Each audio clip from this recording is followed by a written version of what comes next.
Boa tarde, pessoal. Já tem um tempinho, né, da semana passada, então meu nome é Makoto, tá? Tô como host aqui, né, o CCBRAS, para a série de lives que a gente está fazendo, né? Então essa série de lives, ela faz parte de algumas ações que a gente está fazendo nesse período de Covid, tá bom?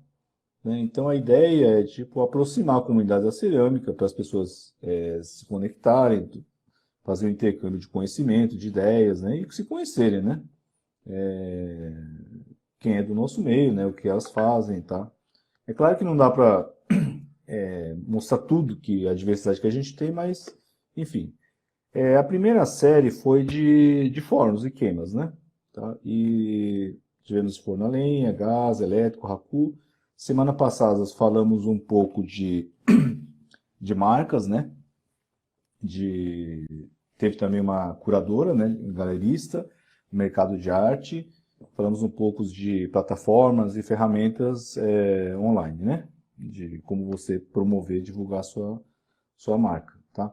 E essa live de hoje tá com a desculpa, Cíntia Sarmento, A Márcia era da Vida da. Feito à Mão, tá? Ela também, eu acho que entra na mesma temática, né? E o que que a gente vai abordar aqui, né? A Cíntia, ela fez alguns vídeos no YouTube, né? E falando de como se faz o cálculo, né, de custos e precificação do nosso trabalho, né? Enfim, então a gente convidou, tá? E só uma ressalva aqui, a Cíntia está esperando o Matheus, tá? Ela está de 9 meses, então acho que o Matheus deu uma canja pra gente, então acho que ele vai esperar acabar essa live para ele nascer, tá bom? Pode ser que de repente ele resolva falar, não, eu quero Não, pelo sair, amor de Deus, não. 1h30 pelo né? menos a gente tem. Mas acho que ele vai aguentar, diz que ele tá tranquilão aí, né? Ah, tá Então, sim. mas antes de mais nada, parabéns, tá? Cintia, quando nascer, avisa que a gente manda né, os Avisa, sim. os cumprimentos, tá bom? Com Enfim, certeza. eu vou passar agora a palavra para a Cíntia para ela falar um pouco da história dela, do ateliê dela, né? Como ela começou. Enfim, agora é com você, Cíntia. Pode falar o que você tiver aí, Muito né? obrigada. Tá bom? Tá Obrigado bom. pela presença, tá? Obrigada a você, Makoto. Então, olá, todo mundo, boa tarde. Que legal poder estar aqui, né? Eu acho que todas essas iniciativas que estão rolando aí de lives de divulgação do nosso trabalho enquanto ceramistas tá sendo super válido. Tô vendo a comunidade se movimentar de uma forma como eu nunca tinha visto nesses meus poucos anos de cerâmica, assim. Tá bem, bem interessante. Então, muito prazer. Meu nome é Cíntia Sarmento. Eu sou nascida no interior de São Paulo, eu sou de Indaiatuba, mas eu moro aqui em Curitiba já desde 96. Eu vim pra cá bem pequenininha. E estamos aqui, então, desde então. Me considero mais curitibana do que paulista já. Legal. A gente pega o jeito do lugar, né? Vai, não tem E, jeito.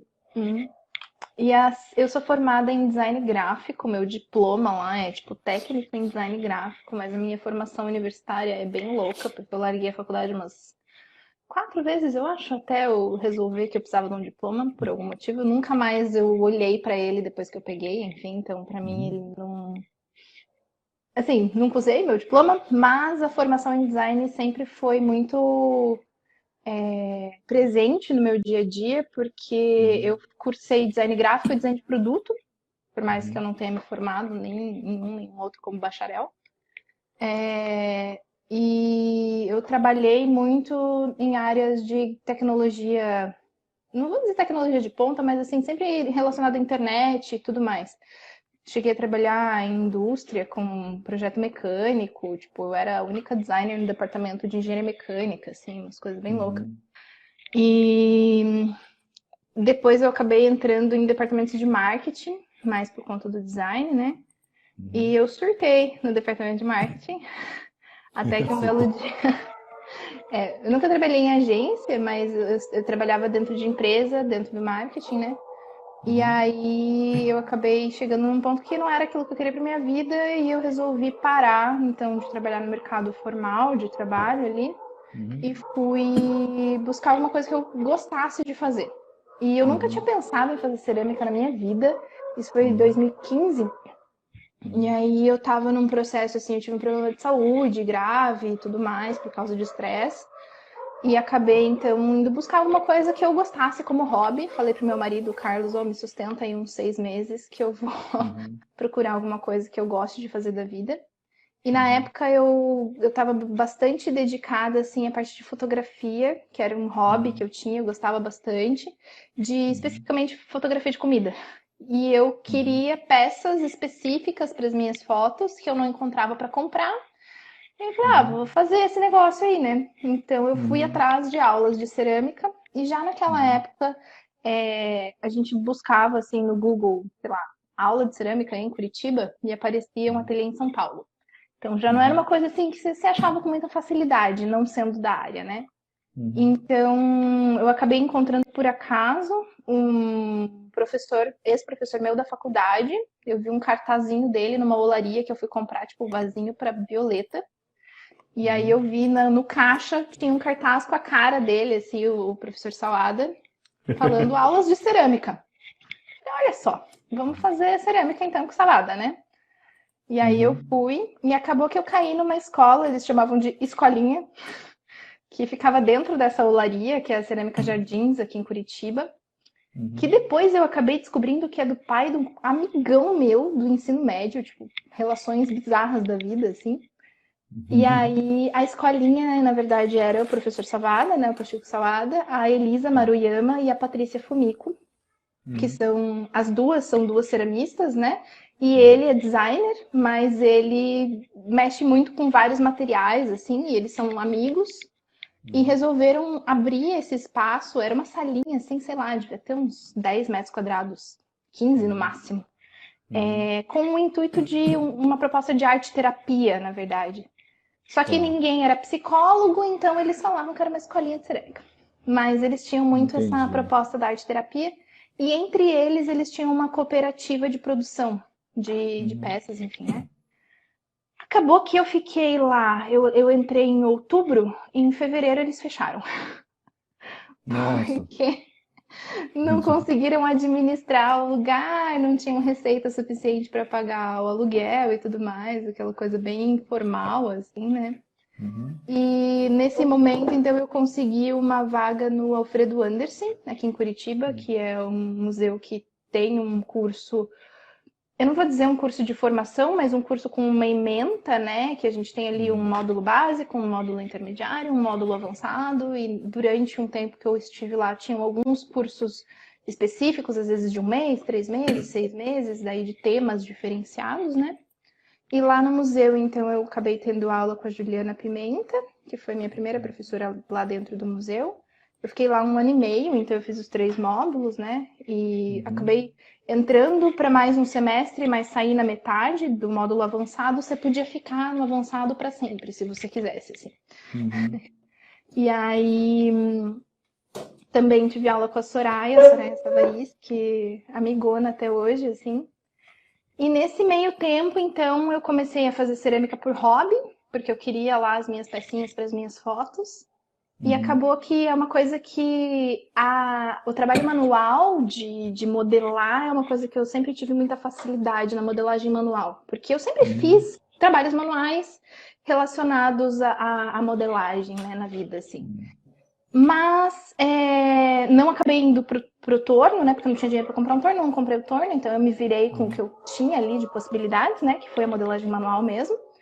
E depois de um tempo, eu comecei então a comercializar as minhas peças. Uhum. Muito por influência do meu marido, porque ele é uma desgraça de empresário. Tudo que ele olha, É. ele fala: vamos vender esse negócio. Então, desde que eu Ele que comecei. pega no pé assim, né? Vamos, vamos. Né? Ele olhava e ele falava: não, as tuas peças estão legais, vamos vender isso aí. Eu falava: não estraga meu hobby, me deixa aqui. Mas aí acabou que a própria Elisa Maruyama, me convidou para participar de uma feira de rua Uhum. aqui em Curitiba. Ela participa, acho que até hoje elas ainda têm uma barraquinha na feira do Largo da Ordem, que é uma feira Uhum. gigante que tem aqui. Ela é uma das maiores feiras Eu vou falar uma das maiores para não dizer que é a maior da América Latina de feira de rua, tá? De artesanato. Nossa, que legal.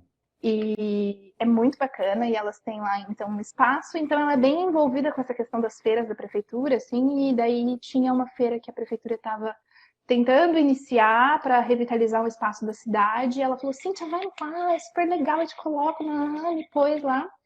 E nesse momento eu vendi as minhas primeiras peças. 2 copinhos. E eu vi que tinha algum valor ali, né? E então eu falei, vamos então participar de uma outra feira, né? E aí eu acabei desenvolvendo uma linha de produtos. Eu sou designer, então eu tenho um pensamento meio fabril, assim, na minha cabeça.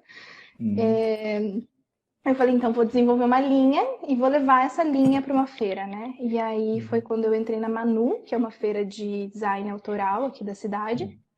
E foi o meu primeiro grande desafio, assim, tanto em quesito de produção quanto em desenvolvimento técnico, porque uma das coisas que eu sempre me cobrei muito foi de buscar qualidade nas minhas peças, assim, sabe? E eu fazia cerâmica há 1 ano e meio, então, obviamente, eu não tinha qualidade nas minhas peças. E isso, sim, me consumia de uma forma absurda. Então, sempre foi muito a minha busca, assim, essa questão da qualidade técnica. Especificamente porque eu fazia, que são os utilitários, né? Depois de um tempo... só te cortar, sim, claro. Você tocou uma coisa bem interessante de você veio de uma carreira de designer, né? E a sua exigência estética, né? Ou de acabamento, e sua técnica ainda não era madura o suficiente, né? Eu só vou colocar isso aqui só por uma curiosidade, tá? Eu conheci um talhador de imagens budistas lá de Kyoto. Ele é de gerações, assim, então ele faz imagens budistas, né, de entalhe. E eu fui jantar uma vez com esse rapaz e ele falou uma coisa muito interessante, que bate, ele falou assim, o duro da nossa profissão, né, do ofício, é que o olho, ele é mais rápido do que a mão. Então, você imagina ter uma imagem, você vai estudando, treinando, quando chega lá, aí o seu olhar ele quer além disso. Então ele falou, é como se fosse um gato e rato, só que ele é constante, ele não acaba, né? Ele falava assim, né? Então, eu entendo o que você fala, assim, porque realmente isso acontece. A gente, desculpa ter cortado, mas eu lembrei dessa historinha, né? Ele me falou assim, eu lembrei, sabe? Foi uma lembrança que eu tive. Uma das coisas que é mais encantadora na cerâmica é justamente essa infinidade de possibilidades, assim, sabe? Porque nunca tá pronto e nunca tá perfeito. Então, se você é uma pessoa que se motiva com um desafio, você sempre vai estar nessa ânsia do tipo, meu Deus, preciso melhorar, eu preciso aprender, eu preciso ir atrás de novas coisas, né? Porque tem infinito. Eu até esqueci onde eu estava. Aí você falou que você começou a fazer o curso e começou a participar das feiras, mas a sua resistência era de você achar que sua técnica ainda não estava de acordo com a sua exigência, né? Exato. E não era nem tanto uma questão técnica no sentido de eu chegar ao resultado estético que eu queria, porque eventualmente eu chegava, mas uma questão técnica da qualidade do produto, sabe? Porque eu trabalhei em indústria e tudo mais, então eu tinha uma questão de materiais, assim, eu precisava de materiais que atendessem às especificações que eu queria, né? Eu sempre trabalhei com utilitário. Até por isso, depois ali de 1 ano e meio que eu fiquei ali dentro do museu, até comecei um novo semestre com um intuito mais de uma pesquisa artística e tudo mais, não dei conta, eu sou péssima com produção artística. Um dia eu ainda vou desenvolver isso, mas ainda não cheguei nesse momento. Tanto aquela conversa que a gente estava tendo lá no grupo do CCBRAS sobre a arte, sobre a cerâmica e tudo mais, é uma loucura, né? Isso. Porque... Eu acho que é uma questão muito pessoal também, né? Eu acho que existe uma coisa do que é pessoal e do que é de um consenso, assim, né? Do local e do momento histórico, espacial, né? Histórico de onde você está, né? Então, no Japão tem uma discussão um pouco diferente, na verdade, né? O artesanato e a arte meio que se misturam, sabe? O design não é uma coisa tão para eles não é uma coisa nova. Eles usam a palavra design, no caso, é mais como uma coisa de styling, sabe? Porque Uhum. o design, né, como É o entendeu? pensamento, é a forma de você processar a Eles já coisa, né? trazem isso, né, como uma carga histórica, né? Tá. Uhum. Bom, enfim, deixa eu prosseguir, que senão eu vou ficar te cortando toda Não, hora, viu? sem problemas. É. Mas é isso que eu tava comentando, né? Porque eu não me considero artista. Eu tenho Uhum, muita dificuldade com essa questão da produção artística, né? uhum, Eu vou fazer uma peça, eu penso numa linha de produção, eu penso em melhorar a forma de produzir. Eu tenho uma cabeça um pouco diferente nesse sentido, por mais que eu goste da produção manual, né? Que seja uma coisa uhum, muito minha, assim, essa questão do querer fazer com as mãos, né? Mas aí eu quero entender todo o processo por trás disso também. uhum, E aí, depois de um tempo, então, eu, nesse participar de feiras e tudo mais, eu produzia dentro do meu apartamento, depois eu catei o quarto, que era o meu ex-quarto, na casa dos meus pais, transformei num ateliêzinho, comecei a produzir uhum, ali. Aí meu pai sempre me apoiou muito, assim, em tudo que eu faço, principalmente relacionado à arte. Sempre dancei a vida inteira, ele foi meu maior apoiador, assim. uhum, E ele construiu uma edícula, então, no fundo do quintal da casa deles, que daí eu montei o meu ateliê lá. Mas aí eu uhum, tava na casa dos meus pais, né? E a minha mãe queria tomar uhum. cafezinho, e daí todo mundo queria viver em Eu família, e eu precisava sei como é que é. trabalhar. Sei. E aí o meu irmão, ele também abriu uma escola, né? Um jardim de infância. E aí quando ele alugou o imóvel, eu falei, cara, me arranja uma sala aí. E aí foi Nossa, que legal. nesse momento que eu saí então ali da casa dos meus pais, com o ateliê, né? E fui para um espaço meu, que eu pagava meu aluguel, montei a minha estrutura. Cara, era muito precário. Era assim, tipo, Hum. era o chão direto no reboco, teto de brasilite sem forro, uma parede com buraco porque não tinha porta e a gente tava ali, sabe? E às vezes as pessoas olham a estrutura que a gente tem hoje e não tem noção de onde a gente veio, sabe? O que passa, né? Eu acho. Mas eu comecei a produzir ali, então as primeiras feiras que eu fiz foi nesse espaço, e por eu estar dentro da escola ali, um dia meu irmão me falou: Você não quer dar aula para as crianças? Daí eu falei: Ah, Uhum, vamos, né? Só que assim, são crianças de 2 e 3 anos, então eles não fazem cerâmica, eles brincam com argila. uhum, Um pouco diferente. E uhum, aí eu comecei então a dar aula para adultos, para pais, vizinhos ali do imóvel e tudo mais, e a coisa começou a aumentar e nisso a gente começou com essa proposta das aulas, então, e eu me encantei com uhum, esse universo, porque eu sempre tive muito na cabeça que assim, eu sei pouco, mas o pouco que eu uhum, sei é um pouquinho mais do que quem não sabe nada, então eu tenho que uhum, passar, sabe? uhum, E também eu acho que dar aula é a maior escola do universo, assim, porque a gente uhum, aprende muito. Isso é uma coisa que eu uhum, ouvi da Soraya, que foi uma das minhas primeiras professoras lá no museu, que quando a gente dá aula, as pessoas têm a gente como professor, mas a gente tem todos eles enquanto nossos professores, sabe? Porque você não precisa errar tudo para aprender com erros. Você, sendo observador e sendo crítico e sendo curioso, você consegue absorver conhecimentos de todos os seus alunos, sabe? Então eu acho que dar aula foi o que me fez evoluir mais e mais rápido uhum. dentro do universo da cerâmica, assim, sabe? Isso eu comecei a dar aula, eu dou aula também, isso eu Uhum. concordo plenamente. Realmente, dar aula, o aluno faz você perceber tais questões e você, tipo, fazer um flashback, não sei, e você começa a falar, puxa, esse caminho tá errado, aí você mesmo vai ajeitando, né? Eu Sim. percebi, eu faço manual e torno, e tem um detalhe no torno que eu percebi dando aula. Eu faço cerâmica há uns 15 anos, acho que mais ou menos uns 15 anos, e tem uma coisa que eu percebi ano passado, dando aula, Sim. né? É um detalhe mínimo, assim, de uma posição do dedo, né? Uhum. Mas enfim, eu entendo, quer Ou quando dizer, eu alguém chega concordo, né, e com o que você te fala. quando alguém chega e te questiona uma coisa que você nunca parou para pensar, aí você fala, cara, Isso, exatamente, ei, exatamente. vamos ver como é que faz e É, descobrir. é, E outra coisa que eu acho muito legal do dar aula é justamente isso de você reparar na forma de trabalhar dos alunos e você descobrir e desenvolver formas de explicar a mesma coisa de formas diferentes.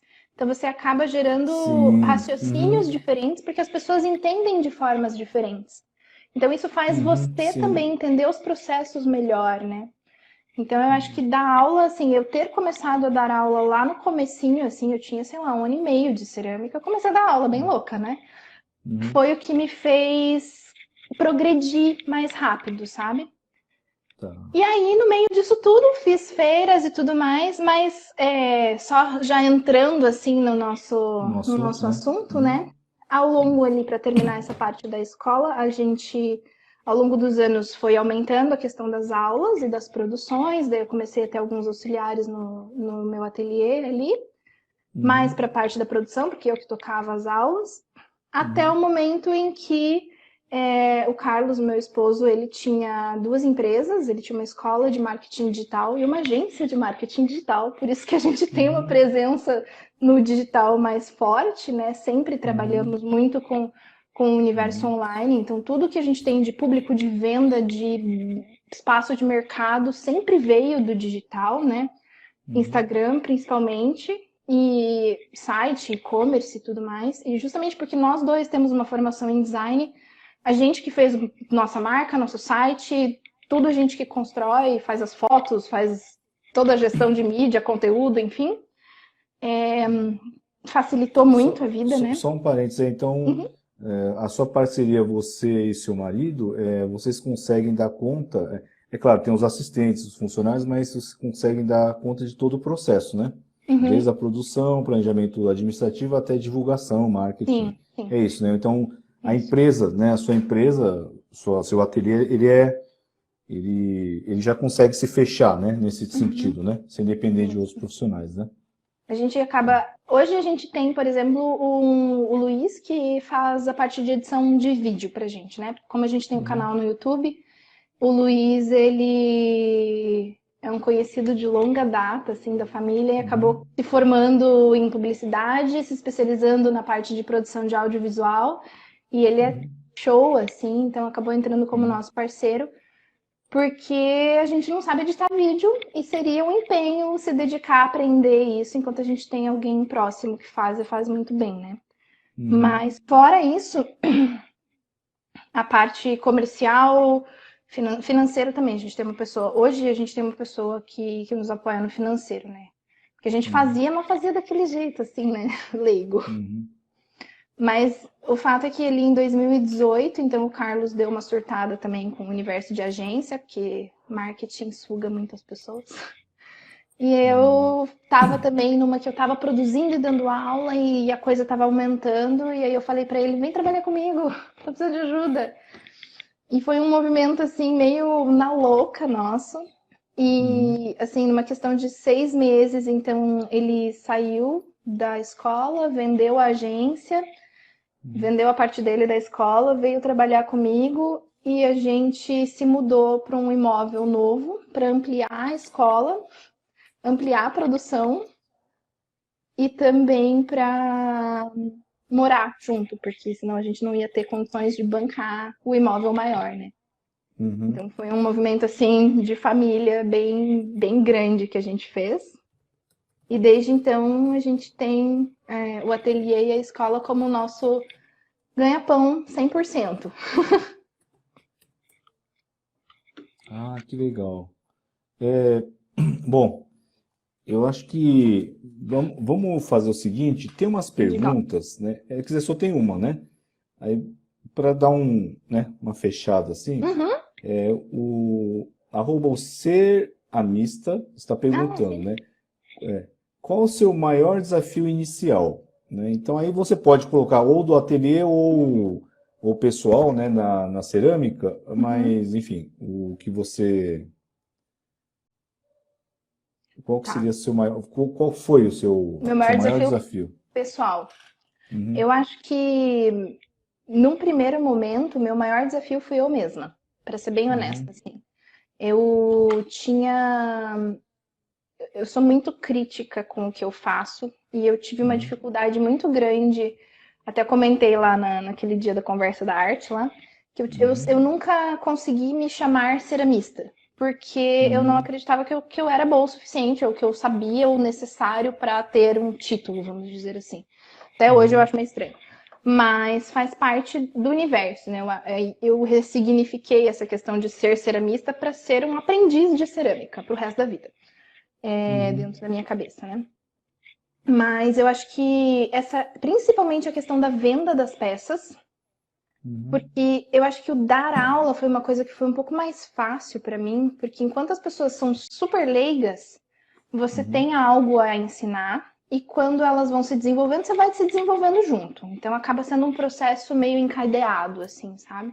Mas a uhum. venda das peças para mim foi bastante difícil no sentido de eu precisar de outras pessoas me validarem para eu acreditar que o meu produto era bom o suficiente Uhum. para eu não ficar desesperada vendendo um prato achando que ele ia estourar na mão do cliente. Nossa, a primeira venda que eu fiz para restaurante, gente do céu, vocês não têm ideia, eu não dormia, não dormia. É. Mas qual que Nossa. era se você estava achando que você estava cobrando caro, se eles iam gostar do seu trabalho, Não, meu se... medo era as minhas peças serem ruins, assim, de Uhum. qualidade de peça, sabe? Tipo, sei lá, porque a gente escuta um monte de história, né? Ah, caiu todas as alças das canecas, ah, mofou todos os pratos, Ah, ah, tá. quebrou o prato na Sim. grelha, lascou muito fácil. Então, essa questão da qualidade técnica, como eu entrei nesse universo do utilitário, pra mim era assim o mais de se descabelar, sabe? Eu acho que uma coisa essa coisa do... Eu acho que a dificuldade, né? Eu também tenho essa... Vira e mexe, eu entro nessa coisa de será que eu sou bom o suficiente? Será que eu posso me considerar um ceramista, coisa e tal? E conversando, né, com da dona do ateliê que eu tô lá na Daisy, ela e clareou uma coisa. É diferente, por exemplo, quando você faz medicina, você se forma, faz a residência e você é, faz a prova, né, do CRM, Sim, né? CRM, Então aham. você tem um diploma de faculdade e tal e você tem um registro. Então isso te dá um respaldo, né, oficial, entre aspas, assim, não, entre aspas não, oficial mesmo, Uhum. que a sociedade admite, né, e fala assim, não, você é o doutor. Então eu posso falar assim, não, eu sou médico. E o problema do ceramista é isso, né? Ele não é uma profissão que nem um médico, ele não tem um conselho, não tem um CRM, né? Então você não tem uma carteirinha falando assim, olha, eu sou ceramista. Sim. Então, essa é a dificuldade, né? Eu acho que é um pouco isso. Então, por mais que a gente faça um curso, por exemplo, ou seja, a não ser que seja aqui no Brasil tem, né? São João do Rei tem Instituto de Cunha, que você pode ter um diploma e tal. Mas, em geral, a maioria, pelo menos que eu conheço, assim, no meu caso, apesar de ter feito no Japão, foi um caso assim. Eu não tive uma formação formal, né, numa Uhum. escola.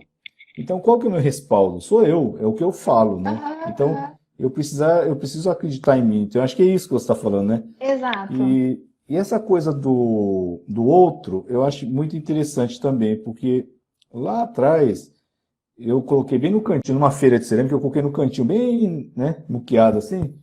Só que uma moça levou todas as minhas peças. Aí o senhor do ateliê, que é muito meu amigo, ele falou assim: você já é um ceramista, porque você foi reconhecido por alguém. E na Sim. época é a mesma coisa. Tecnicamente eram peças horríveis, assim, horríveis assim, dentro dos meus parâmetros, não eram, eu acho que não estava de acordo, mas aí é isso, eu fui reconhecido, né? Então Uhum. é muito difícil a gente equilibrar isso, não é? Assim, tipo, a sua exigência com, né, com o É externo, porque né? eu lembro, depois de muito tempo, esses primeiros dois copinhos que eu falei que eu vendi naquela primeira feira de rua lá Uhum. atrás, a pessoa que comprou, ela era Hum. ceramista. Nossa, que legal. E eu lembro que ela olhou pra mim, e é uma coisa que eu me dei conta anos depois, assim, refletindo Hum. sobre isso. Ela olhou pra mim e ela falou assim: as suas peças têm algo além da peça. Uhum. E depois de muito tempo eu parei para pensar no que eram aquelas peças, né? Porque é um conjunto que eu fiz de 4 copinhos, foram meus primeiros 4 copinhos. Uhum. Acho que eu usei aquela creme da Pascoal, que era a massa que tinha no Uhum. ateliê. E aí eu ganhei uma terra sigilata da Patrícia Fumico na época, que foi minha Uhum. professora. E hoje ela dá aula aqui na nossa escola. Uhum. E eu lembro que ela falou, faz um esgrafito. Daí ela me explicou o que que era, tal, porque aí a terra sigilata era de uma cor um pouco mais escura do que a argila e tal. Eu falei, Uhum. que eu vou colocar de textura nisso, né? E eu lembro que eu fiquei uma semana com aqueles copinhos fechados dentro do plástico, pensando o que que eu ia desenhar ali, né? E eu Uhum. lembrei da primeira vez que eu fiz uma viagem para fora do país, que eu visitei o Louvre, que era tipo sonho na minha vida. E o que Uhum. mais me encantou na época foram os grafismos das artes rupestres e Uhum. das peças de cerâmica ancestrais, assim, que no Louvre tem peça de 12, 13 mil anos, né? E aí eu desenhei esses grafismos no guia do museu e eu tinha isso Uhum. guardado, tipo, há anos. Eu nem sonhava em fazer cerâmica na época, eu tinha, sei lá, 19, Uhum. 20 anos, né? Uhum. E eu falei, vou botar aqueles desenhos nas peças. E eu tenho, Que então, hoje legal. eu tenho dois dos copinhos, né? Eu vendi dois e fiquei com dois, e eu guardei. Eu falei, esses aqui, então, tem um valor sentimental diferente para É, mim. é. Mas eu precisei que alguém olhasse para as peças e falasse, não, isso aqui tem algo além, sabe? Porque tem uma história, tem uma energia envolvida naquilo. E a gente realmente se Uhum. cobra muito, né? A gente não consegue enxergar o valor do nosso trabalho muitas vezes. Aí a gente É, entra na nossa questão de hoje. Como é. precificar esse negócio, né? É.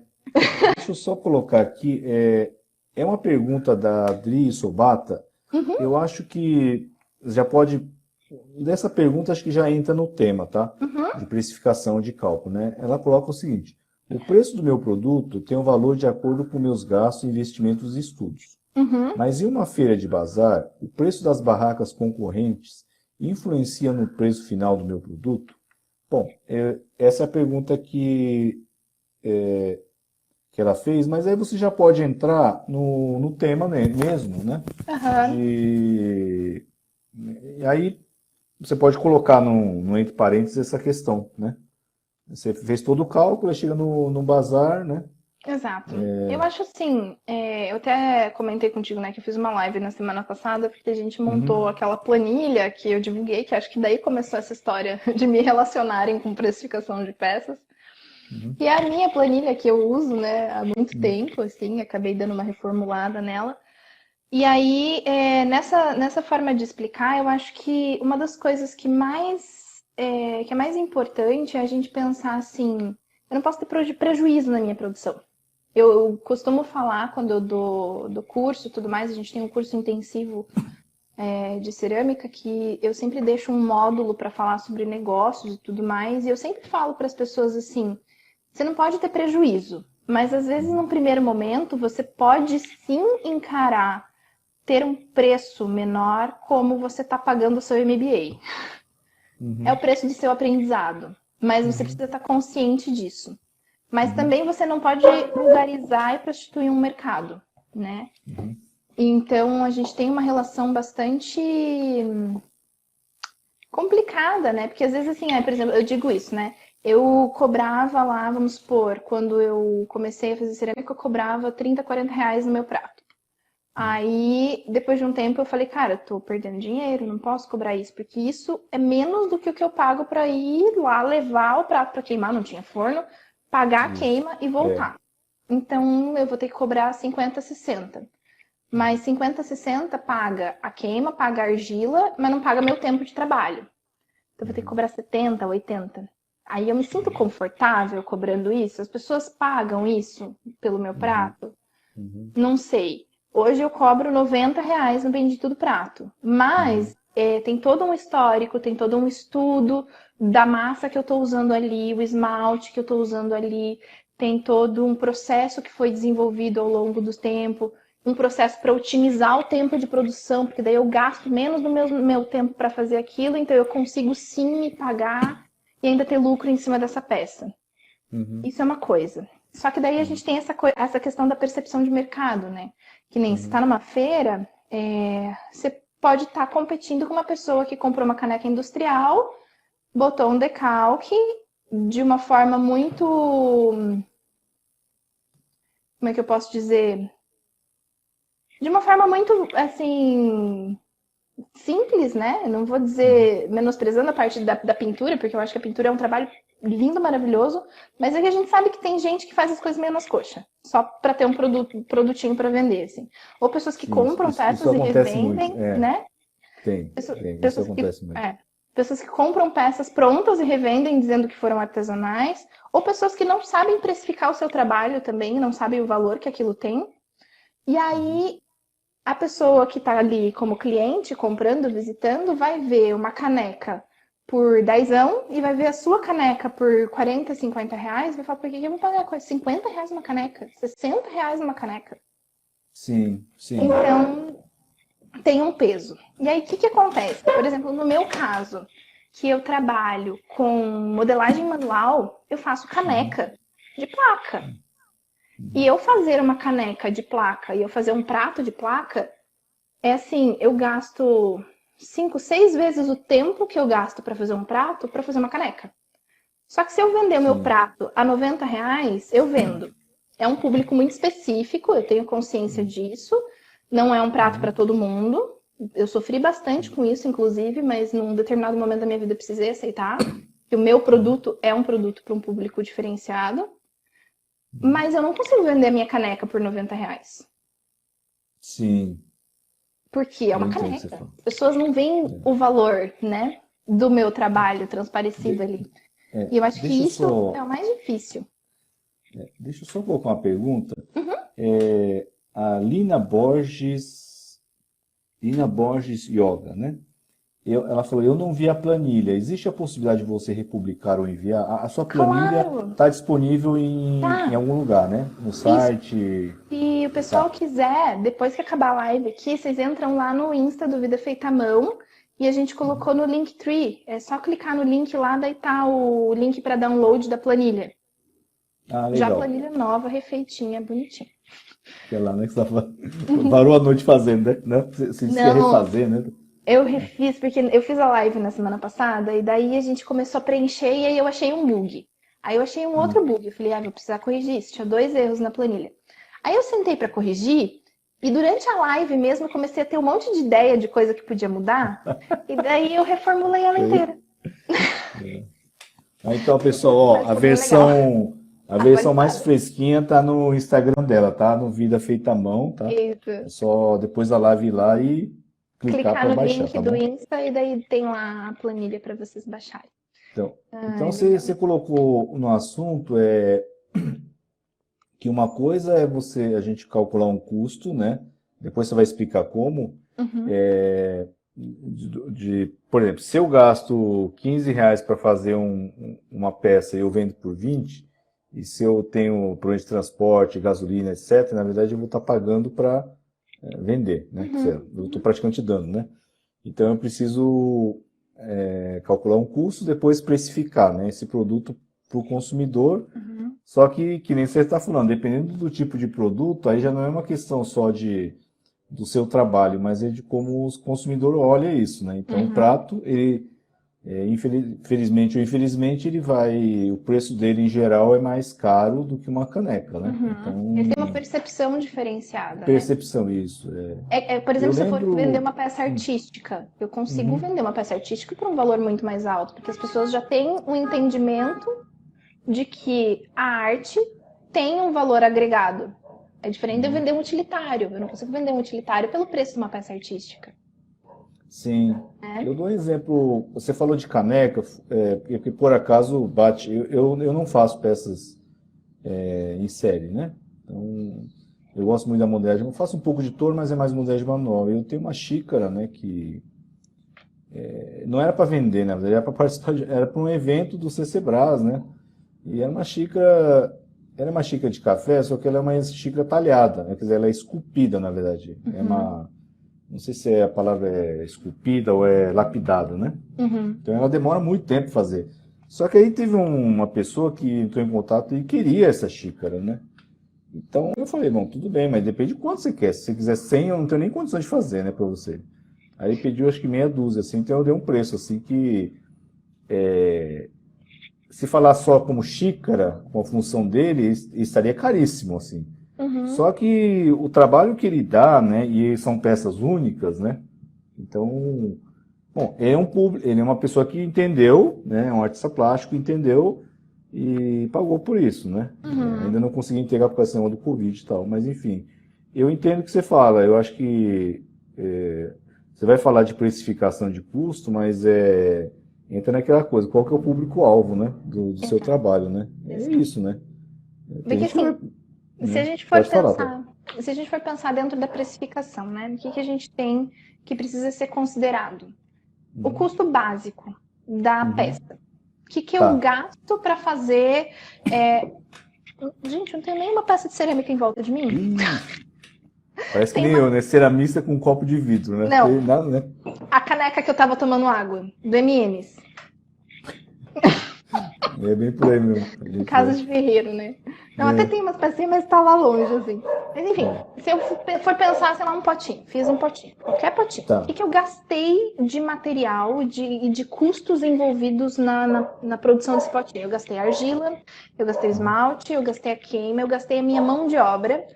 uhum, E tem gente que considera a sua mão de obra como lucro. Mão de obra não é lucro, começamos por aqui. Mão de obra é custo. Você precisa uhum. comer, você Sim. precisa viver, enfim.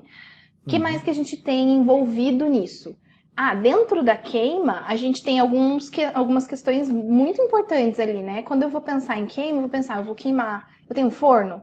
Então, beleza, se eu tenho um forno, quanto que eu gasto de energia elétrica? Quanto que eu uhum, gasto de reposição de peça? Termopar, uhum, resistência, um tijolo que eu preciso trocar, sei uhum, lá, um fio que queima, um controlador que eu dou um BO. Então, tudo isso é custo da minha queima. Ah, não, eu faço. Ah, não, outra coisa que é custo de queima, que é muito importante. Quanto tempo eu gasto para montar o forno? É sim, tempo, sim. né? É um Tem. É custo tempo também. atrelado à Sim. minha queima. Uhum, Não, eu queimo fora. Então, a pessoa me cobra R$ 100 a fornada. Então, é R$ 100. Não, quanto você gasta de combustível para levar as suas peças daqui até lá? Quantas peças você tem de perda no transporte? uhum. Porque você Sim. enfiar um monte de peça crua dentro do carro e dirigir a cidade inteira, você corre o risco de quebrar, você precisa ter uma margem de perda de peça. Então, Uhum, tudo isso é custo de queima. Então, uhum, entra lá naquele primeiro pensamento, né? Massa, esmalte, mão de obra, queima. O que mais que a gente tem atrelado à produção dessa uhum, peça em específico? Eu tenho, às vezes, a minha técnica, o meu estudo, uhum, a minha uhum, pesquisa, eu tenho meu direito autoral, não, como é que eu posso dizer? A minha visão artística sobre aquilo, sabe? Isso tem um uhum, valor, porque eu tenho anos de desenvolvimento disso, eu sou novo, então vai valer mais ou menos. Quanto uhum. que eu tenho Sim. de, enfim, todos os custos atrelados a essa peça em específico. E isso são coisas que, se eu não cobrar, eu tô tendo prejuízo. Começa por aí, né? Uhum, Assinatura pessoal. Gostei do nome, Lina. uhum, E aí, a gente tem um outro rol de custos, que são as despesas que são indiretas àquela peça, mas que se elas não acontecerem, eu não posso produzir. Onde eu uhum, produzo? Eu produzo na minha casa? Eu alugo um espaço? uhum, Como é que eu faço a minha venda? Eu uso uma maquininha de cartão que tem lá 6% de juros? Eu uhum, vou emitir um boleto? Eu vou, sei lá, comprar uma embalagem? Eu vou pagar um frete? Eu preciso de luz na sala uhum, acesa porque eu produzo à noite? Tudo isso é custo. uhum, Tudo isso está envolvido no preço daquela peça. uhum. E aí, a gente então tem que pensar todo esse rol de coisas que a gente gasta para poder trabalhar. Porque não é aquilo que você falou, a gente está pagando para vender. E Sim. aí, ou você está fazendo caridade, ou você quer viver disso. Ou é um hobby e você tem muito dinheiro e você quer só fazer porque é legal. Mas acho que não é a questão, né? Então, a precificação ela precisa primeiro passar por todos esses parâmetros para a gente saber exatamente o que a gente está gastando. Ah, mas principalmente cerâmica, né? A gente entra num universo um pouco nebuloso, principalmente quando a gente está falando de tempo de produção. Por Uhum, quê? O nosso tempo de produção, ele é relativo. Num dia eu posso estar com um humor melhor, eu posso estar mais disposta fisicamente, dar conta de fazer mais, e no outro dia não. Então, é tudo muito variável, né? Volátil, né? Exato. Ou sei Você lá. pode estar com uma tendinite, por exemplo, né, isso Uhum, afeta, né? Então, teria que ser uma. Eu, quando você fala de custo de produção, principalmente a mão de obra, porque a parte material de, por exemplo, de argila e esmalte é mais fácil de calcular, né? Então, se eu tenho um pacote de 10 quilos, se eu uso 200 gramas por peça, então eu tenho 20 peças, né? 20 uhum. não, né? 20 peças. 200 é 25, 50 peças, né? Isso. Então, Eu sou aí péssima de você. conta, tá? Não me peça pra fazer conta. Então, mas o gasto da argila seria isso. O problema é a mão de obra, né? Quanto que você faz por hora, né? Então, eu lembro, eu acabo falando do Japão, tá? Você me desculpe, porque eu fiquei muito tempo lá, né? Então, um Claro. torneiro, uma pessoa, não sei se a palavra é torneiro, né? Tem gente que só faz o peça, né? Em média, eles fazem de 350 a 400 peças por dia, né? Então, ele te entrega a peça crua, acabada, com acabamento de fundo, tal, sem queimas, né? Crua, e é cobrado por peça. Então, é claro, no caso dele é só a mão de obra de fazer a peça, né? Uhum. Então ele tem um gasto de repente, de aluguel, de etc. Então ele tem um cálculo por peça, que é a mesma coisa. A gente fala ceramista, mas no caso dele ele também ele faz uma etapa da cerâmica, né? Ele só faz É. torno. E aqui Aí a é. peça dele é cobrado por peça e não por hora. É interessante isso. Então, quanto mais ele consegue fazer, ele consegue ganhar mais, né? Uhum. É por quantidade mesmo. Então, eles fazem aí 300, 400 peças, eles conseguem fazer num Uhum. dia. Então, Uhum. só que tem um investimento. Aí que tá essa coisa que você está falando da técnica. Para ele poder ganhar e cobrar uma pela excelência do trabalho dele e multiplicando isso pela velocidade dele, ele precisou ter um investimento de alguns anos de ele investir nisso, de treinar, né? Uhum. Não é? Eu acho que Eu acho que é isso, né, que você está querendo, né, falar, o né? tempo de experiência e também, às vezes, alguém perguntou ali a diferença, como é que a gente diferenciaria uma peça artística de uma peça utilitária? Eu acho que depende muito, por exemplo, as canecas que você falou. Uhum. São peças que são Foi o Kaios, né? consideradas como peças muito mais artísticas do que, por exemplo, se eu for falar dos meus pratos, porque os meus pratos eu desenvolvi uma linha de produção, eu tenho uma metodologia, então, assim, o meu valor artístico está diluído em 2.000 pratos que eu já fiz. Eu Sim. não cobro ele inteiro numa peça só. Eu acho que é essa a diferenciação que a gente tem. A Carol também, a Carol Tsai comentou ali, eu achei interessante que eu não falei, mas é importante a gente pensar também que dentro daquelas despesas indiretas dentro da nossa peça, a gente tem todo um tempo de manutenção de ateliê, de reciclagem de argila, de fazer foto Sim. das nossas peças para poder divulgar, de limpeza de ferramenta, tudo. A gente precisa considerar esse tempo, né? E tudo isso é tempo de trabalho. Eu acho que é porque, por exemplo, a gente, por exemplo, na quarentena, né? Então tem muita gente que tem diarista, né, faxineira, e por causa da quarentena não pode. Então, as Uhum. pessoas, apesar de estar fazendo home office, estão tendo muito mais trabalho. Por quê? Estão tendo que lavar roupa, limpar a casa. Então, isso você estava terceirizando por um valor X por dia, né? Sim, Só que sim. não. Então, é uma reflexão também. Então, ou você terceiriza e paga para alguém fazer esse trabalho para você, né? Uhum. Reciclar argila, por exemplo, se você quiser, você paga uma pessoa. Se tiver dinheiro, você paga, mas ele é um Sim. custo, né? Uhum. Então, agora, se você vai fazer, ou então se seu marido vai fazer de graça para você, ele é um custo que tem que estar na planilha. A diferença é que o seu marido vai falar assim: olha, eu vou te doar esse trabalho, É um mas lucro ele é a um mais que você custo, vai ter ali. não é? Mas ele é um É. custo, ele tem que estar na planilha isso, né? Uhum. Porque senão fica uma coisa é, fora da realidade, né? Porque na Uhum. verdade, se você começar a contabilizar tudo, talvez a sua empresa não esteja se sustentando, né? Está se Sim, sustentando por outras coisas, né? sim. Isso foi uma coisa bastante forte, assim, na hora que eu comecei a pensar em Ah, preço de peça. Diga. Cíntia, você me desculpe. O pessoal é o seguinte: Ah, vai acabar já. tá dando 55 minutos de live, o limite é de 1 hora. Antes dela voltar, então eu vou fechar uma vez, tá? E aí eu volto de novo. Aí eu te chamo de novo, tá bom? Tá bom. Tem uma pergunta aqui do Caio, ele colocou Diferença entre utilitário e obra de arte. Quem no mercado determina o que... Não, é isso que você É que eu tava respondeu, né? comentando ali, né? Aham. Aqui acho que ele está fazendo uma pergunta para os dois, tá? Acham que a obra de arte, levando em consideração o momento que vivemos, terá uma desvalorização?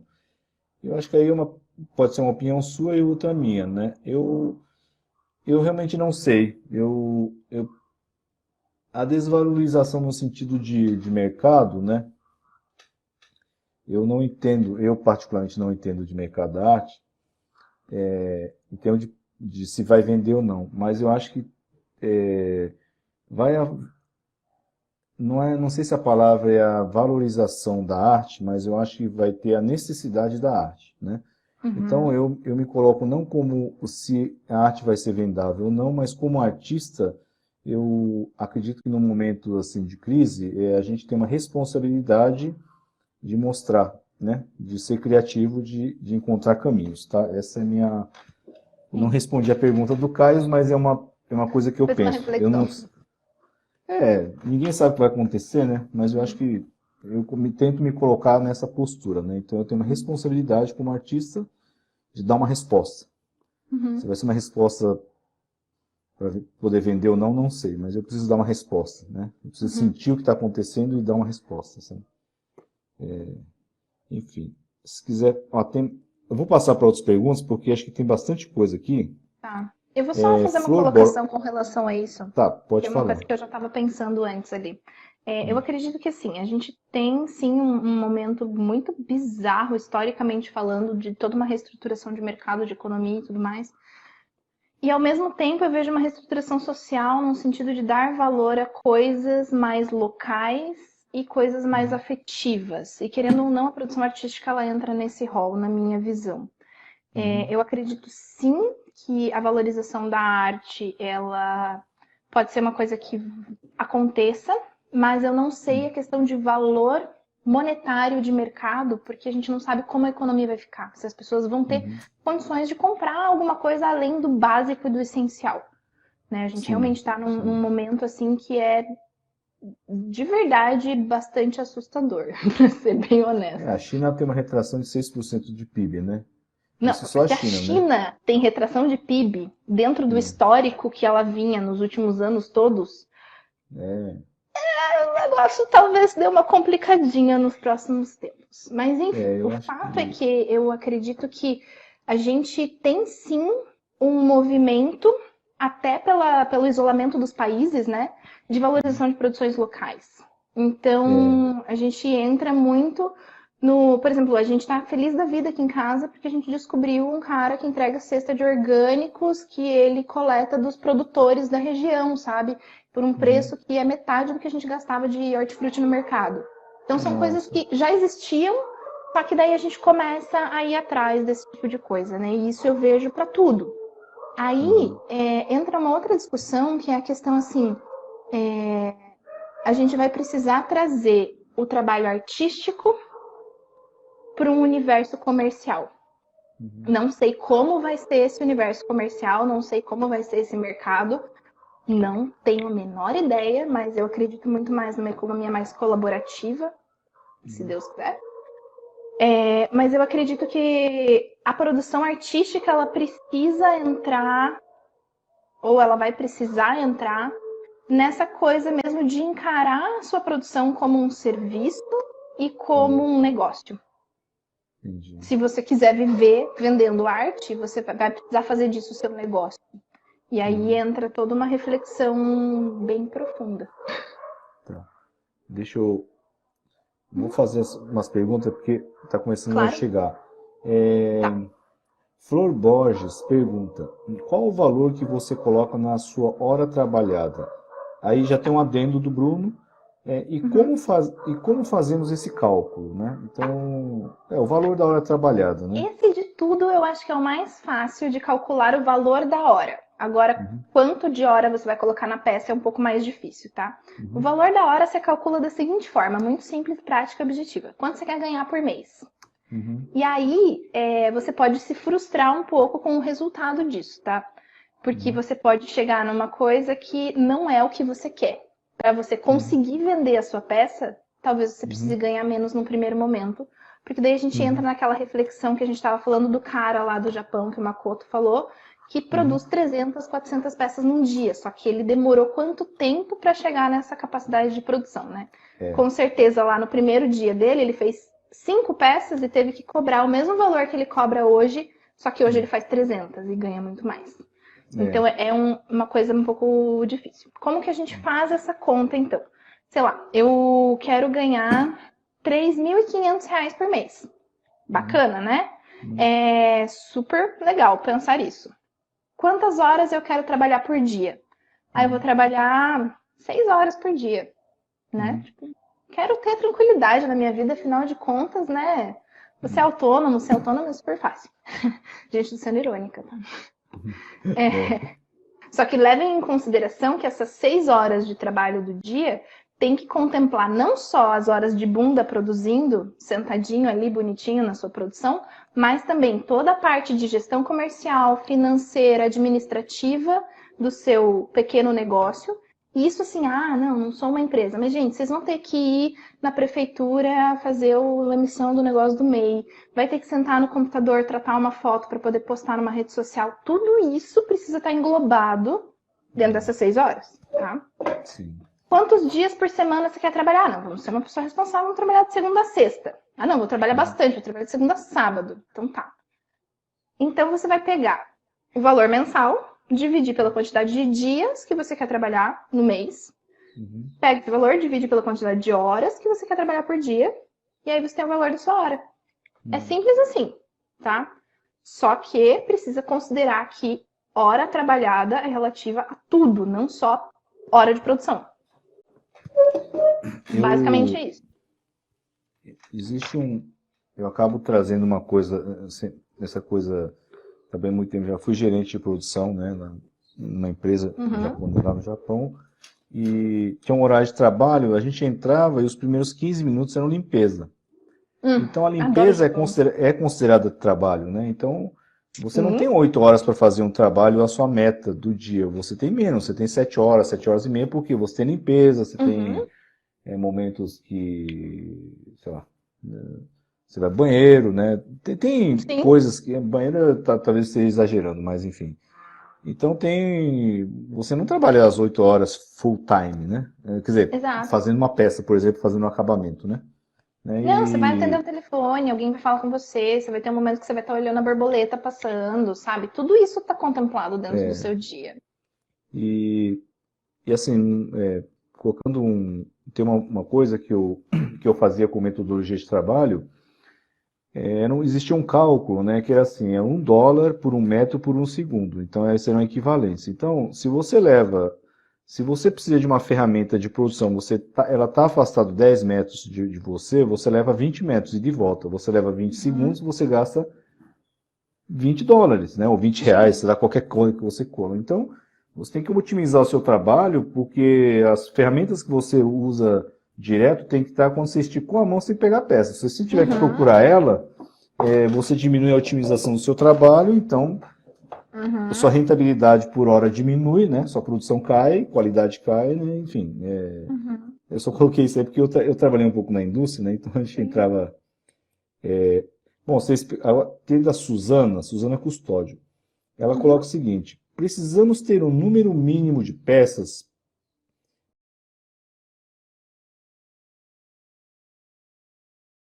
de especificação. Me vendo? Oi? Eu estou ouvindo. Oi. Você está ouvindo? Isso. Eu não ouvi a pergunta da Suzana porque travou o meu vídeo seu. Ah, tá. É assim, precisamos ter um número mínimo de peças para vender para podermos nos sustentar mesmo tendo essa planilha de precificação? Como faz, né? Acho que ela está perguntando assim, se a planilha, você precisa ter um certo ritmo de produção, né? Eu acredito que seja isso que ela quer dizer, Eu acho que né? assim, a planilha, não sei se acho que você está falando da planilha que eu publiquei lá, ela é uma ferramenta para te ajudar dentro da sua realidade. Eu acho que é um pouco diferente da pergunta inicial, no sentido de preciso ter uma determinada produção para poder sobreviver de cerâmica. Isso sim. porque a gente precisa vender X para poder faturar X, lucrar Y, e daí a gente ter condições de viver com isso. Uhum. E aí, assim, isso vai depender do que você produz, do tipo de peça que você faz, o quanto que essas peças te dão de retorno, e aí você consegue ter o retorno que você precisa. Uhum. Não sei Cerâmica se eu André entendi. Sampaio. Estamos falando de produção, custos e lucros.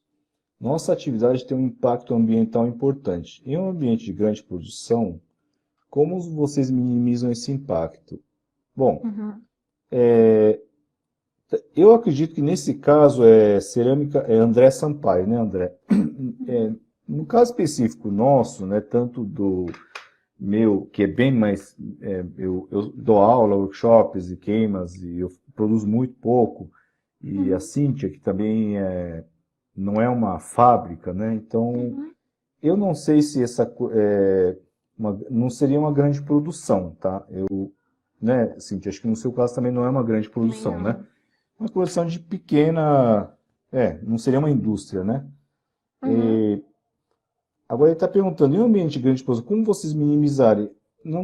Como minimizaria, né? Bom, eu falando como quem trabalhou na indústria, não exatamente da cerâmica, né? Minimizar impacto ambiental, o impacto ambiental vai ter. Você está tirando a argila de uma jazida, a argila que você compra passa por um processamento, então ele vai gastar energia, vai gastar mão de obra, você vai ter contaminação de solo, muitas vezes dependendo do que usa, né? Cai óleo de carro, diesel, essas coisas, mão uhum. de obra, enfim, o Tem impacto que ambiental nesse sentido considerar o existe, impacto você de está tirando extração uma de coisa, matéria-prima.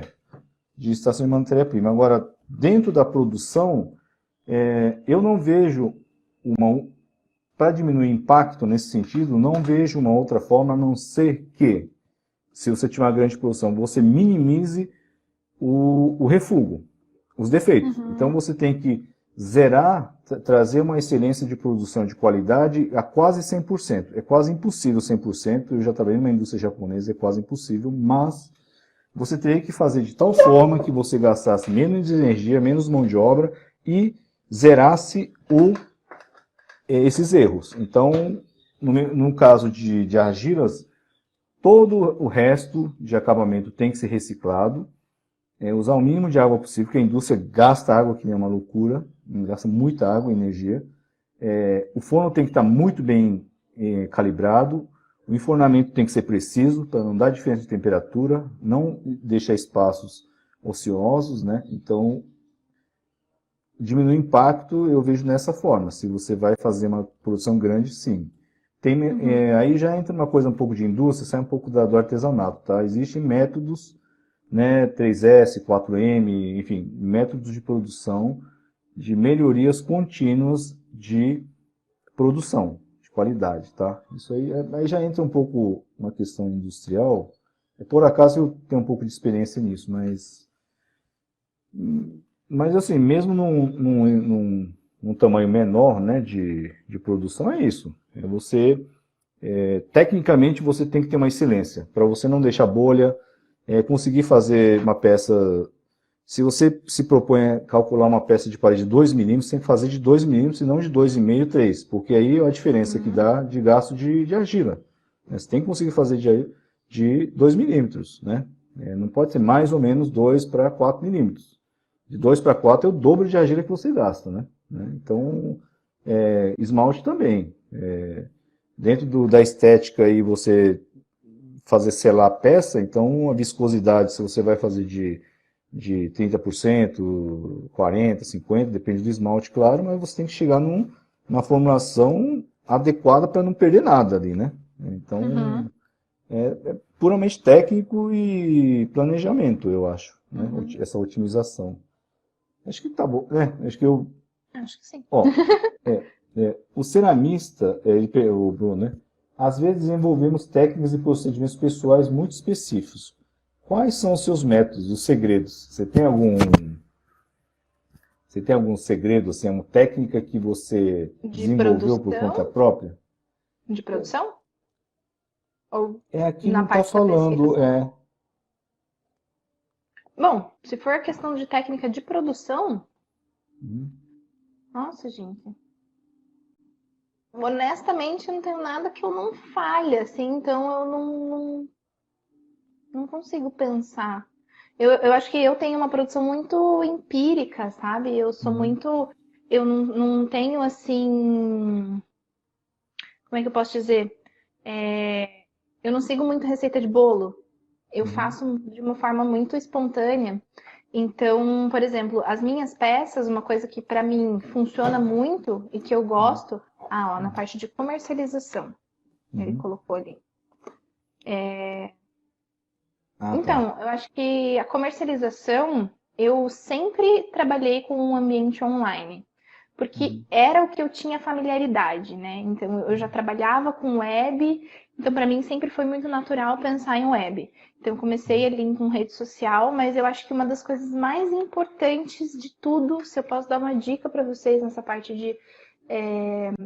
de venda online, é construção de marca. E isso é Uhum. uma coisa que aí entra na questão da precificação de vocês, no sentido de que se você tem uma marca bem estabelecida, você Uhum. tem valor de mercado. Então, você lá na feira, que a gente estava comentando agora na outra live, que Uhum. você tá do lado da barraquinha da pessoa que vende por um terço do preço que você vende, você Uhum. consegue justificar o teu preço porque você é você. Uhum. E isso dentro de uma produção artesanal, de uma produção artística, eu acho que é o que mais tem validade, que é o que é mais valioso. E aí a Uhum. gente entra também naquela questão assim de tipo, ai, de cópia e não sei o quê. A partir do momento que você transparece você na sua produção, não existe cópia. Uhum. Porque é você Uhum. que tá ali, entendeu? E eu Uhum. acho que é a questão do preço também. Porque se você constrói uma marca e as pessoas percebem o valor do que você está vendendo. E uma marca não é tipo a logo, tá? Não é a Uhum. imagenzinha ali que nem o Vida Feita à Mão, que é um negocinho assim, né? Não é Uhum. isso. É assim, o que que o Vida Feita à Mão, eu tô falando de mim, tá? Tem Uhum. para oferecer. Dentro do meu conteúdo, eu tenho uma produção de conteúdo em que eu vou falar sobre um estilo de vida, que eu vou falar sobre o que eu acredito para o mundo, que eu vou falar sobre o que eu quero com as minhas peças, eu vou falar sobre o que eu almejo atingir com isso. Eu tenho essa questão muito do compartilhar conhecimento, justamente porque alguém estava falando, eu li algum comentário passando, não sei se foi agora ou antes, de assim, a gente tem uma dificuldade muito grande de fazer as pessoas que estão consumindo o nosso produto Uhum. entenderem o valor da produção. Por quê? Porque no Brasil ninguém conhece de cerâmica artesanal. Então, qual que é a nossa missão enquanto empresa, enquanto vida feita à mão? Educar o público consumidor. Por isso eu dou É, aula. Isso é uma das coisas mais fortes dentro da minha proposta de dar aula, e justamente por isso que a gente busca, enquanto empresa, ter uma visibilidade grande para um público leigo, que uhum. é educar o público consumidor. Eu comecei. Isso, essa questão que você colocou, ela, até das discussões que a gente tem do CCBRAS, a gente precisa fazer precisa ter campanhas, ações permanentes para a valorização da nossa cerâmica, né, artística e Uhum, artesanal.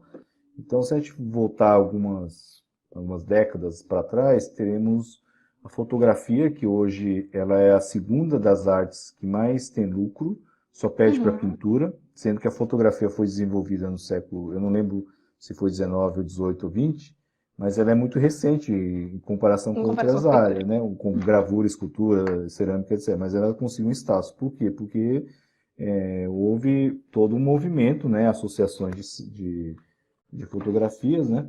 E no Brasil a gente vê a questão do grafite, né? Então, o Uhum. movimento grafite, ele saiu de uma coisa underground, né? De rua, né? E hoje, né? Me falaram, eu não lembro o nome do rapaz, que ele cobrava R$ 500 um mural, né? Um grafitado, e mudou de curador, né?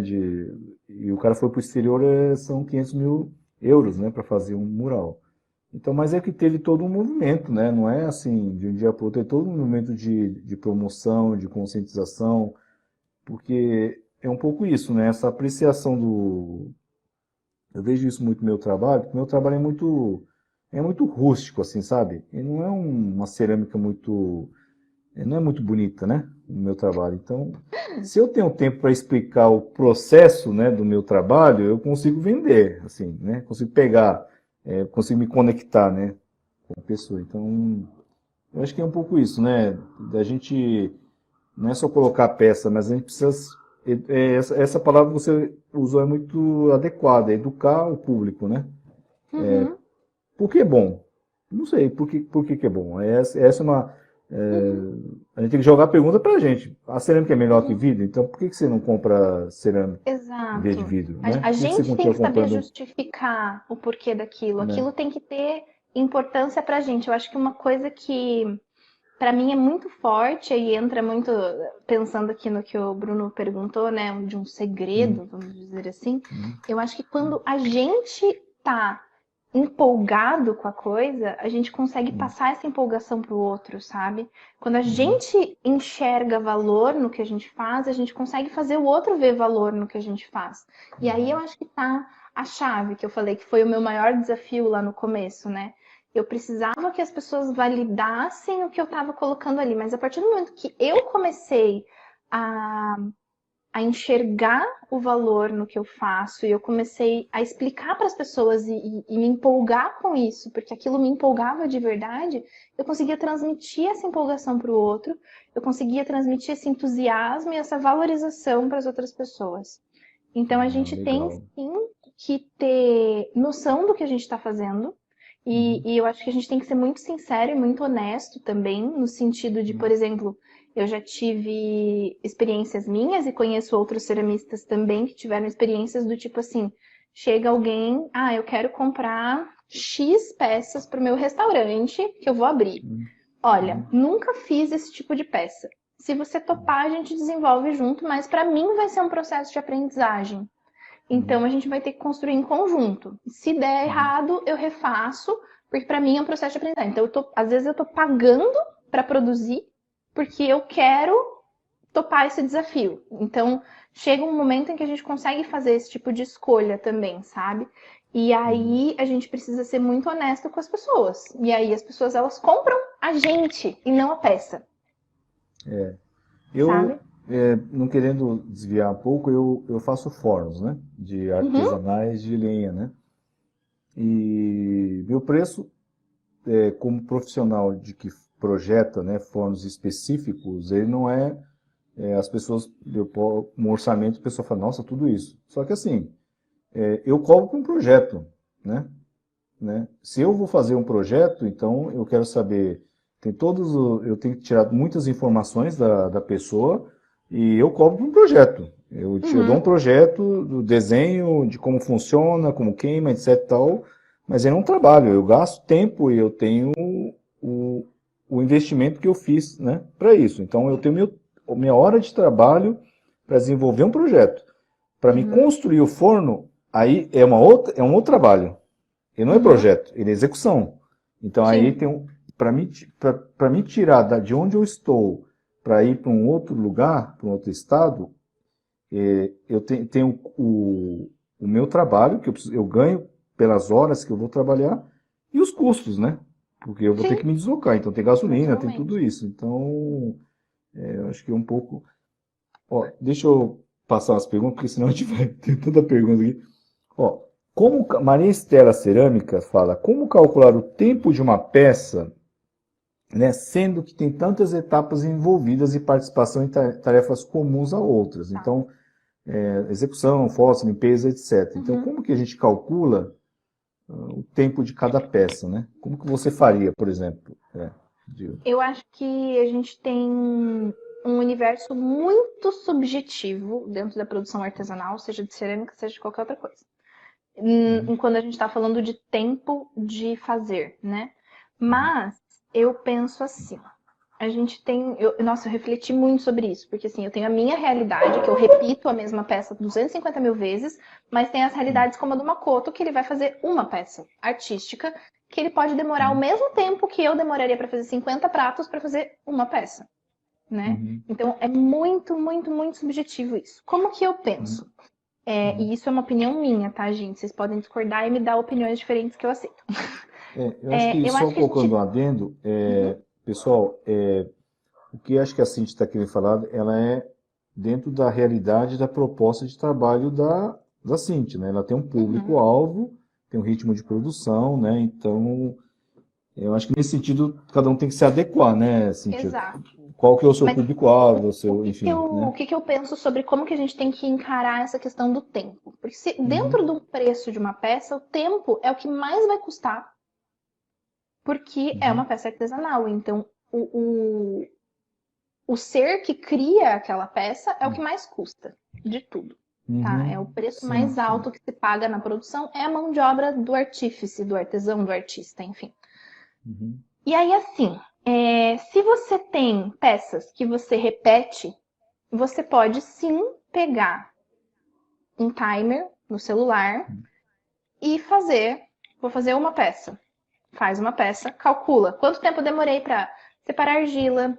E inclui assim, tipo, o tempo que você foi lá na estante buscar argila, voltou, pôs na mesa, cortou, uhum, pesou, sovou, porcionou, abriu a placa, no meu caso, né, que trabalha com placa, ou sentou no torno, enfim, fez a peça.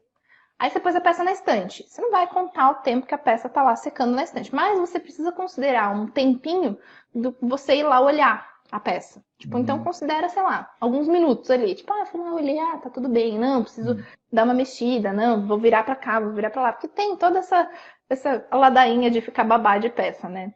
Quando ela tá uhum, secando. Aí, beleza. Vou montar o forno. Quanto tempo eu gasto pra montar um forno? Bota lá um timer. E aí, uhum, assim, mas hoje eu consegui fazer eu vou dar o meu exemplo, tá? Eu consegui fazer uhum, 5 pratos. Amanhã eu consegui fazer 15. Poxa, uhum, porque hoje eu tava de mau humor e tive uhum, 200 interrupções e amanhã foi um dia ótimo que eu produzi o dia inteiro direto. Beleza. uhum, Como que eu vou calcular essa diferença? Eu geralmente penso num período de tempo, vamos pensar em um mês. uhum, Então, quando a gente está começando na cerâmica, a gente não uhum, consegue ter uma forma de avaliar, porque a gente não tem um banco de dados, um histórico da uhum, nossa forma de trabalhar. Então, uhum, depois de um tempo, eu posso avaliar lá no final do mês quantas peças eu produzi nesse mês. Então, eu uhum, posso dividir o meu tempo de produção do mês uhum, inteiro pelas X peças que eu fiz. Eu penso muito dessa forma, sabe? Então, no uhum, começo, sim, a gente está bancando um estudo e uma avaliação da gente mesmo, da nossa capacidade produtiva. Por exemplo, uma peça artística, no final do mês, você vai falar: eu levei todas as minhas horas de produção do mês para fazer uhum, essa peça. Ou eu fiz uhum, 1,5, ou eu fiz 2, ou eu não fiz nenhuma, eu estou na metade da peça ainda. Então, uhum. eu tenho uma noção no final de um mês de trabalho, que daí a gente tem lá aquele valor do quanto que eu quero receber num mês, que a minha peça vai ter que comportar todo o custo de mão de obra daquele mês inteiro.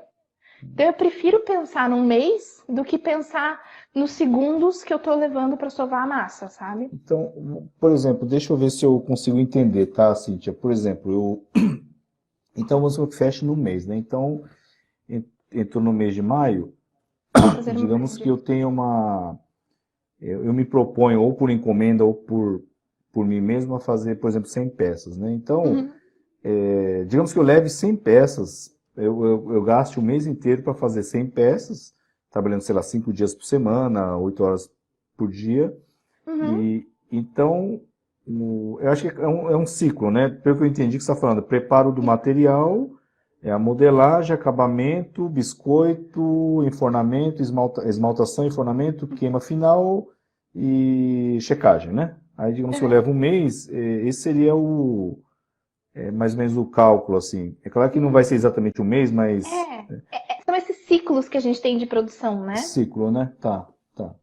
É claro E eu que acho a que secagem leva, então, entre esse espaço da secagem, você está fazendo modelagem de outras novo, né? Mas coisas. enfim. Então você meio que Exato. congela o timer e volta quando for fazer, né, a esmaltação, por exemplo, né? Eu acho que num Sim. primeiro momento, Uhum, que a gente tinha até conversado, né? Tipo, uma pessoa que acabou de começar na cerâmica, né? Eu fiz uhum, isso no primeiro momento muito. É, quanto tempo eu levo para produzir determinado tipo de peça? E aí a gente não precisa ser essa peça específica, pode ser um tipo de peça, né? Sei lá, eu faço uhum, painéis. Quanto uhum, tempo eu levo para fazer um painel mais ou menos desse tamanho? Eu vou levar um mês e meio, 2 meses, 3 meses, enfim, né? Mas uhum, No meio dos processos, eu tenho outros processos que acontecem, né? Que são todos Uhum, os processos administrativos, de gestão, enfim, de limpeza, de organização do espaço, de promoção do meu produto, de mim, da minha marca, enfim. Isso tudo está embutido dentro da minha hora de trabalho lá. E essa é a parte uhum, mais subjetiva. Mas aí, como é que a gente vai fazer para saber o quanto de tempo que eu coloco naquela peça? Eu acho que quando você está começando, vale sim a pena você ir contabilizando um tempinho de trabalho ali num timer. Mas uhum, depois de um tempo, a gente começa a ter uma noção mais intuitiva da coisa. De, por exemplo, uhum, eu olho, entra lá uma encomenda de alguém que pediu uma peça similar a algo que eu já fiz, que eu já tenho mais ou menos uma noção de como que eu me comporto com aquele tipo de produção, e uhum. aí eu vou saber, para fazer essa peça eu vou levar mais ou menos tanto tempo. Sim, sim. Porque senão a gente Isso, enlouquece, é. né? E aí é bom também ter uma margem. Eu levo tanto tempo, aí eu vou levar 5 horas. Então eu vou contabilizar 7, porque vai que chove e demora para secar. Vai que racha, eu tenho que refazer. Vai Uhum, que dá ruim e a peça racha. E uhum, aí entra também numa coisa que eu acho muito importante quando a gente está falando de produção, que é ter margem de perda, que é aquilo que você estava falando. Porque nós não somos uma indústria com um processo extremamente otimizado. Então, se você uhum, tem uma produção que você precisa garantir a entrega de uhum. algo que você já vendeu ou que você já prometeu para alguém, faz margem. 20, Uhum. 30, às vezes 50%, se você não tem certeza do que você está fazendo, faz a mais. Isso eu concordo, Cintia. Eu acho que, digamos que eu consegui fazer 100 peças, né? Mesmo que eu consiga um aproveitamento de 100% sem nenhum refúgio, fiz 100 peças, eu não posso esperar que eu venda 100 peças. Então, eu Sim, tenho que esperar que eu venda 80%, 70% das peças. E isso tem que ser o preço, né? Ele tem que cobrir esse exato. ócio, né? O que nem. E tinha o André está falando de dejetos de óxidos e esmaltes. Eu penso assim, o meu é uma experimentação contínua, então eu particularmente uso muito pouco material, né? Uhum. Eu uso todo o material, né, e faço. Eu tenho perdas, mas enfim. Mas no caso de óxido, de química, se eu fosse fazer para restaurantes, coisas assim, eu não ficaria viajando e fazer 10, 20 tipos de esmalte, não. Eu Não, desenvolveria esmaltes autorais, eu ficaria com 3 ou 4 esmaltes muito estáveis e muito originais, que só eu conseguiria fazer. Uma curva de queima, uma coisa muito legal assim, específica sua. né?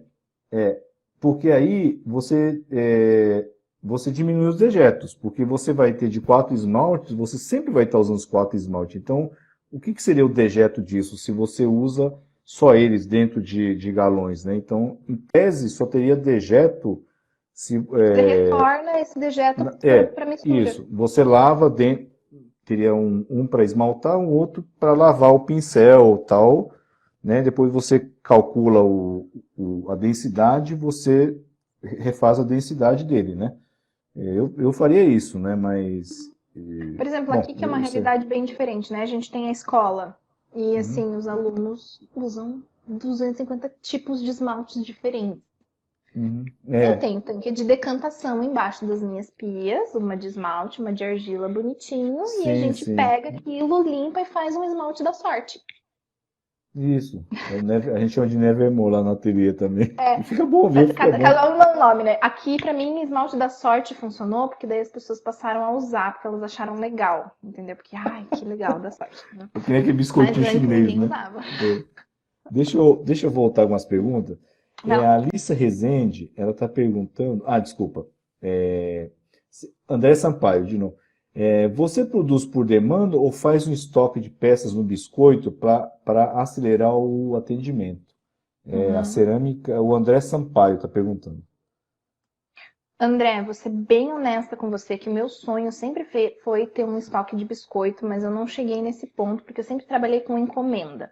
Mas eu conheço ceramistas que trabalham dessa forma e super bem. Eu acho que dentro de uma produção que você tem repetição de peças, é a melhor forma. Você ter o estoque das peças biscoitadas, e aí, a partir do momento que você faz a venda, porque aí você pode ter sim uma variação de cor em cima dessas peças, e aí Uhum. você faz a queima do esmalte.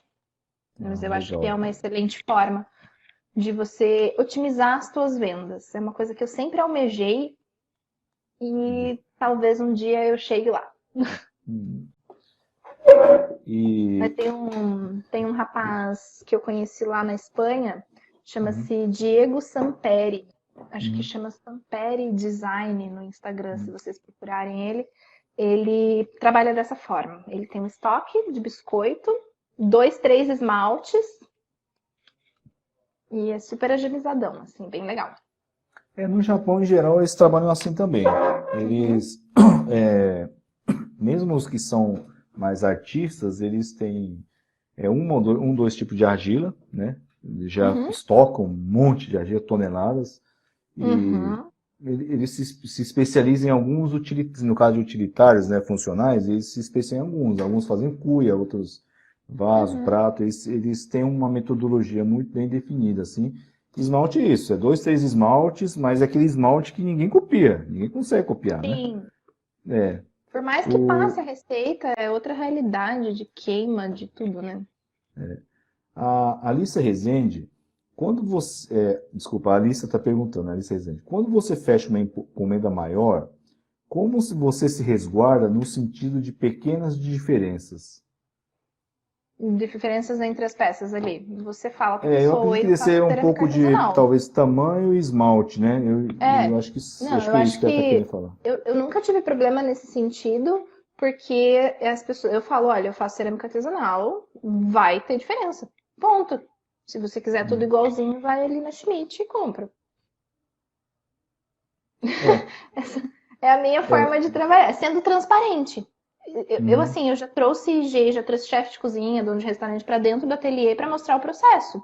uhum. Convidei para fazer aula, workshop, às vezes a gente vem, mostra tudo, porque é artesanal, gente, não tem, a gente precisa estar seguro disso. Vai ter diferença? Vai, por quê? Porque é artesanal.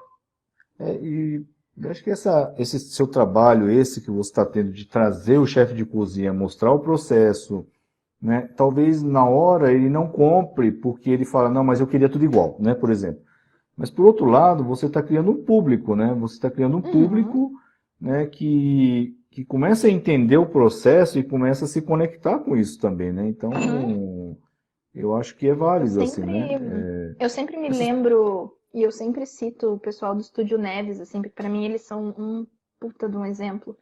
E eu sempre é, me lembro de uma foto que eles postaram há uns anos atrás, de uma pilha de pratos, assim, hum, que iam desde um verde turquesa até um azul escuro. E aí uhum. na descrição tava mesmo esmalte, mesma queima, mesma fornada, mesma argila, e agora os deuses do forno que expliquem para o meu cliente porque ficou cada um de uma cor.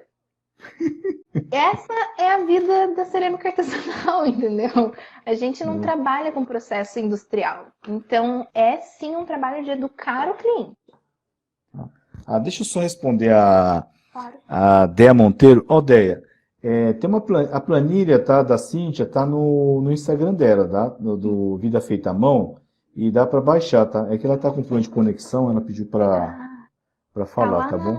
no Linktree. Você entra no Insta, daí tem aquele linkzinho na descrição do perfil, clica lá, daí vai estar escrito planilha. É só baixar lá. Isso. Tem um comentário da Cássia. Tudo bem, Cássia? Essa questão da validação da cerâmica tem que partir muito de nós. Realmente, eu acho que é Uhum, isso mesmo. E vamos nessa, né? sim. Vamos. E ó, tá chegando mais perguntas, ó. É, a Terecíntia Zambianco. Você faz seus próprios esmaltes? Eu, É. o Makoto, já sei que faz. Não. Eu faço, eu tenho um Não, que eu faço. acho que é para Cíntia, né? É, Acho que é para você. eu tenho um que eu faço, que é uma receita Hum. que eu ganhei de uma professora minha. Tentei mudar de tudo quanto é jeito pra fazer ela ficar bem do jeito que eu queria. Não consegui, aceitei ela de aquela época, ela é linda, mesmo assim. E eu uso uma frita. Me julguem. Hum. Eu uso frita. Não, eu não sou de esmalte, tá? Então meu trabalho é muito é que eu queimo a lenha, né? Então a Uhum. própria cinza reage com o feldspato, com a massa cerâmica, vira vidrado. Às vezes eu faço um esmalte ou outro quando eu quero, né, para utilitários, assim, né, vaso. Eu faço uma coisa ou outra, assim, mas Eu tenho Umas uma coisas muito briga muito grande com essa coisa do esmalte, porque a gente bota um negócio na cabeça e aí pra gente chegar naquele resultado é assim impossível, né? Porque é tudo muito imprevisível. Eu é tenho um muito esmalte que eu, complicado. é, eu É que tenho nem um o esmalte, Senado. por exemplo, que eu adoro, que é um cinza mate perfeito, só que eu não faço peça com ele porque ele é ridículo de caro. Eu não consigo vender uma peça que eu faço com ele, eu faço pra mim. Tem muito isso também, né? E o duro do esmalte essa pesquisa. É que minha pesquisa é mais de cargas, né? E queimas, enfim. Uhum. Mas o esmalte, você tem que fazer milhares de testes, e tem curvas de Sim. queima. E eu Aí a adoro matéria-prima fazer vem um pesquisa. pouco com uma composição diferente. Aí sei lá, por exemplo, um esmalte tipo um Celadon, né? Passa grosso. Se você tem uma base, né? A argila que tem muito ferro, ele dá profundidade no azul, ele puxa, né? Então, Uhum. o esmalte é um universo meio que à parte, Não, assim, tem que paralelo, mas à gostar de parte. química, é. Eu, Mas eu acho que em questão de custo, às vezes fazer o próprio esmalte é muito interessante. eu acho, eu acho. Uhum. Eu acho que tem. É, Para Cíntia, eu acho que assim, eu não sei se é sua intenção, eu acho que vale a pena fazer alguns cursos de esmalte para entender a química deles. Uhum. Não sei se você está começando, tá? Para quem está começando, eu particularmente, eu faria assim, entender primeiro como funciona o esmalte, tá? Em vez de começar a pensar em cores, efeitos, como ele funciona, na base dele, né? O que se torna um vidrado, né? Ponto de Uhum. fusão, tem coisas que baixam ponto de fusão, etc e tal, para depois Entender dos passar para materiais, né? texturas e efeitos, né? Eu acho que, porque aí influencia em curvas de queima, né? Uhum. Enfim, eu partiria assim, ó. Primeiro fazer o seu esmalte transparente original. Pronto. E sai barato, não é caro, dá pra fazer muito Sim. tranquilo isso aí. Tá? Origem Ateliê está perguntando, qual a margem de lucro de uma peça após a precificação? Você que decide. Na verdade, a margem de lucro, pensa que assim, o lucro é o que vai te possibilitar crescimento, investimento e aumentar o seu próprio salário, ou o salário dos seus funcionários, se você tiver. Então, para isso que o lucro serve. Quero comprar uma ferramenta nova, quero comprar um forno novo, quero fazer uma viagem para fazer um curso. Aí é o Uhum, lucro, tá? Ou quero me dar um aumento, né? Enfim, qualquer coisa. Mas o lucro ele vai influenciar, obviamente, em cima do preço de venda da peça. Então a gente trabalha com margens de lucros compondo um mix. Por exemplo, que eu estava comentando lá no começo da live sobre a minha caneca e o meu prato. O meu uhum, prato tem uma margem de lucro muito maior do que a margem de lucro em cima da minha caneca. Às vezes a minha caneca vai ter cinco por sim. cento de margem de lucro, enquanto o Uhum, meu prato vai ter mais de 30% de margem de lucro. Porque eu uhum, consigo cobrar mais no prato para compensar o que eu não consigo cobrar na caneca. uhum, Então, você precisa olhar o que você produz e falar: ah, não, eu vou botar uma margem igual para tudo. Ah, mas aí tal tipo de peça que eu faço não vende, porque daí fica muito caro. Então, eu às vezes posso aumentar um pouquinho a margem de um outro produto para poder reduzir a margem desse e chegar no lucro que eu quero. Mas isso é muito pessoal, tá? uhum. Deixa eu ver aqui. Maria Estela Cerâmica está perguntando: qual o seu processo para validar um protótipo antes de passar a ser uma peça de produção? Tá. É isso. Se eu tenho um desenvolvimento pessoal meu, Uhum, eu vou testar o quanto eu quiser até eu chegar no resultado que eu quero. Às vezes, no meio do teste, a gente acaba descobrindo outros processos, a gente acaba descobrindo outras peças que ficam legais e tudo mais. Mas se eu estou trabalhando, por exemplo, com uma encomenda que eu preciso fazer uma prototipação de uma peça que alguém me pediu específica, uhum, muitas vezes eu desenho a peça, uhum, eu mostro desenhos, uhum, às vezes eu faço uma prototipação e mostro a peça crua para a pessoa, tipo recém-modelada, assim, antes do processo total. Mas se a pessoa uhum, quer um protótipo finalizado, eu cobro a prototipação. E uhum. aí é um processo de estudo. E aí você tem que estar em contato com esse cliente e explicar, ó, eu vou demorar para prototipar isso o mesmo tempo que eu demoraria para fazer a peça finalizada, Sim, até custa. O né? protótipo ele é mais caro, né? Porque quando ele entra em maneira de Sim. produção, dependendo da quantidade que você produz, você dilui todo esse, né? Exatamente. Só que o Então, o protótipo, protótipo, o primeiro é o mais caro de todos, é uma ele tem máquina. toda a tua pesquisa, ele tem todo o tua capacidade intelectual envolvida na produção daquilo, Uhum, porque você está desenvolvendo, às vezes você tem que desenvolver um molde, às vezes, né? Então, o protótipo, ele é cobrado. Mas antes é, disso, eu às vezes, sei lá, se é uma peça que eu sei, tipo, um prato num modelo diferente, que eu já tenho uhum, condições de prever que eu sei fazer aquilo, eu desenho. Eu mando um desenho. uhum.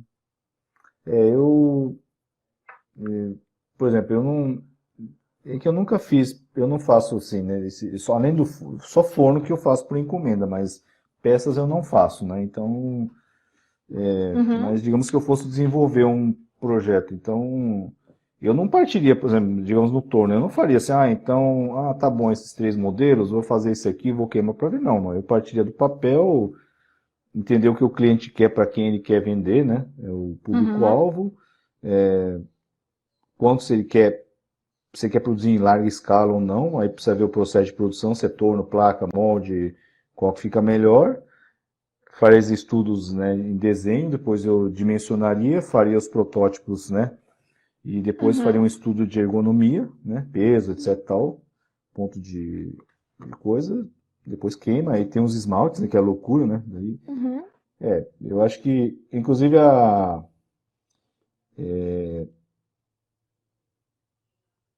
quem que colocou? Não, é uma pergunta, tá aqui embaixo. Eu vou pular aqui. É a Carol. Uhum. Não, desculpa. A Carla Alves Arte. Que curso de esmaltes ou livros vocês indicam? Falou vocês, então acho que é para mim também, né? Bom, eu eu voltei, eu vou falar, depois eu passo para a Cíntia. Eu fiquei muito tempo no Japão, tá? Então faz 3 anos que eu voltei. Eu não fiz nenhum curso de esmalte. Eu mesmo não fiz. Já me falaram de duas pessoas que dão curso de esmalte, tá? Uma é a Flávia Vanderini e outra é o Rubem Alexander, tá bom? Como eu não fiz, tá, curso com eles, eu não tenho como dizer se eu indico ou não. Eu não fiz, tá? Livros eu não tenho como indicar, porque meus livros, eu tenho um livro de esmalte de pesquisa, mas são todos japoneses, então não tem nem como indicar, porque são livros que eu passei mais de 10 anos juntando. Então, se alguém precisar, eu posso passar os códigos, né? Mas só tem em japonês, tá? Então, eu acho que não vai adiantar, tá bom? Uhum. Talvez a Cíntia possa ajudar melhor, assim. Eu não, desculpe, eu não tenho, Tá. tá? Vou só fazer um comentário antes.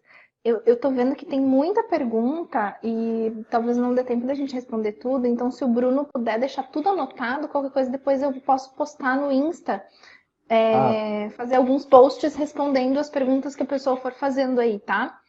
tá. Então, Eu te mando. vocês estão. Não, não, a gente tá acompanhando legal. Só falta o da Carol. Bom, depois você falar Tá, como fala? De alguma indicação, aí eu passo para a última pergunta que tem aqui. Tá? beleza. É, então, assim, eu acho que deixa eu pensar. Tem a Flávia, eu fiz curso com a Flávia, o primeiro curso de desenvolvimento de esmalte que eu fiz foi com a Flávia. A gente tem a própria Casa do Ceramista, aqui em Curitiba, que dá cursos. Tem o Renato Uhum. Rizzi, que eu acho que talvez ele role fazer algum curso, não sei, a última vez que eu estive em Cunha, ele falou que tinha uns projetos, assim. Tem um rapaz em São Paulo, que se não me engano se chama Vicente, eu não sei o sobrenome dele, não conheço pessoalmente, mas conheço algumas pessoas que fizeram cursos com ele.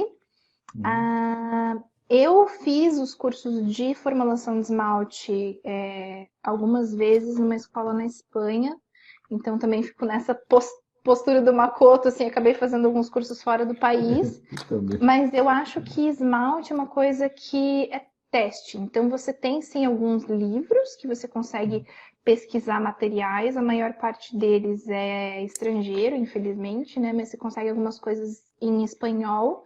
Tem a literatura do Cheat, que passada toda a revolta política dele, você consegue tirar um pouco de cerâmica do livro dele, mas ele tem um material muito rico, assim, de materiais. Aqui no Paraná tem um cara, procurem ele no Facebook, porque ele não tem Instagram, a gente tá tentando convencer ele a fazer um Instagram, que é, assim, sensacional, que é o Gilberto Narciso. O Gilberto, ele é engenheiro químico e ele é daquelas pessoas, assim, que ele cata o caulim dele no barranco da estrada, porque ele sabe de olho qual rocha é qual, sabe? E ele Esse, também dá esse alguns eu cursos gosto de... disso aí. Ele, nossa, sensacional. O ateliê dele, você entra assim, tem uma parede cheia de pedra. Tipo, de tudo quanto é tipo de pedra. E daí ele vai te explicando o que é cada coisa, bem legal. E ele dá alguns cursos de esmalte também. Ele só não é uma pessoa muito digitalizada. Então, se você estiver no Paraná ou passar por perto de Curitiba, você consegue fazer uma visita lá. Ah, acho E que eu sou um que vou querer conhecer esse homem. tem o Terra W em São Paulo, que é uma escola também, tem cursos de formulação de esmalte, se eu não me engano. Ó, a Carol Tsai acabou de falar que a Sueli do Ateliê Queramos, na Vila Madalena, em São Paulo, tem um curso bem detalhado. Dê uma olhada nos comentários que a galera fez aqui, porque estão dando um monte Eu de acho que indicação, os gente. comentários estão com mais informações que. Pessoal, também tem um grupo de WhatsApp, né, que o CCBA está falando, intercâmbios técnicos, né?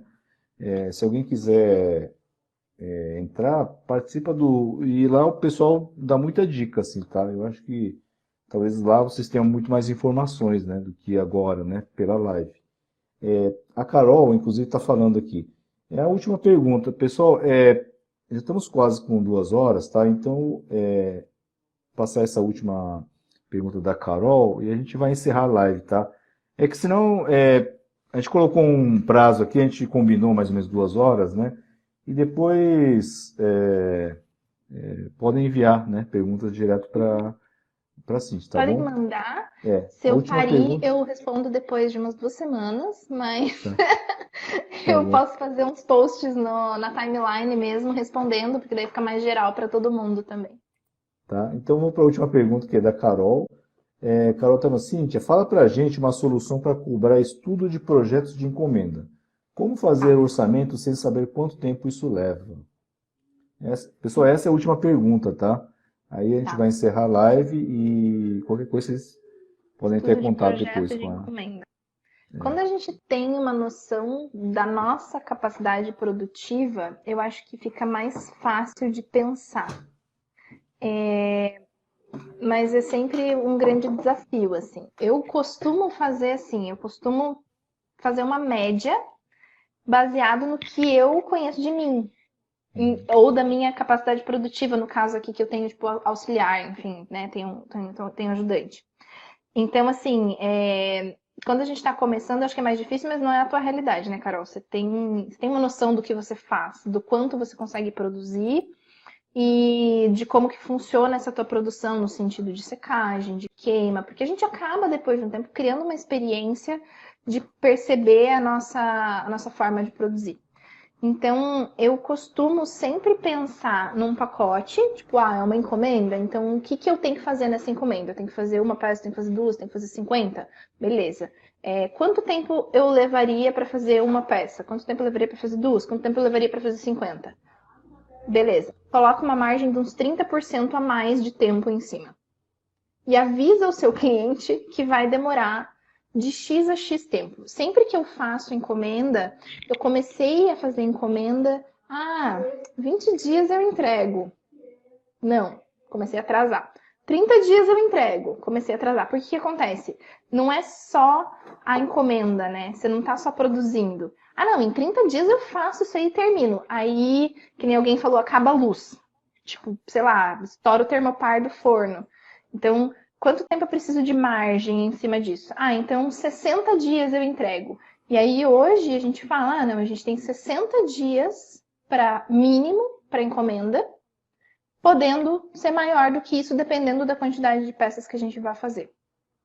Então, se eu vendo um prato, se eu vendo 10 pratos, é 60 dias. Se eu vendo 200 pratos, 300 pratos, é 90 dias. Para o primeiro lote, a gente vai fazer entrega em 3 lotes durante um ano. Sei lá, sabe? Alguma coisa mais nesse sentido. A gente precisa ter uma noção da nossa realidade, eu acho. Deixa eu ver só o que ela comentou aqui.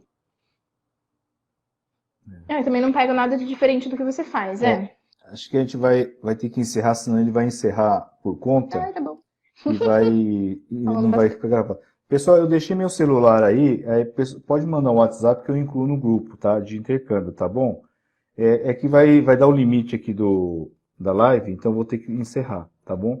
Mas, Cíntia, muito obrigado pela participação, tá? Obrigada a você pelo Pessoal, qualquer convite. coisa é só entrar no Instagram da Cíntia, manda pergunta, ou manda pra mim, que a gente responde, tá? Tá bom? Mas obrigado, pessoal, pela presença, hein? Tá bom?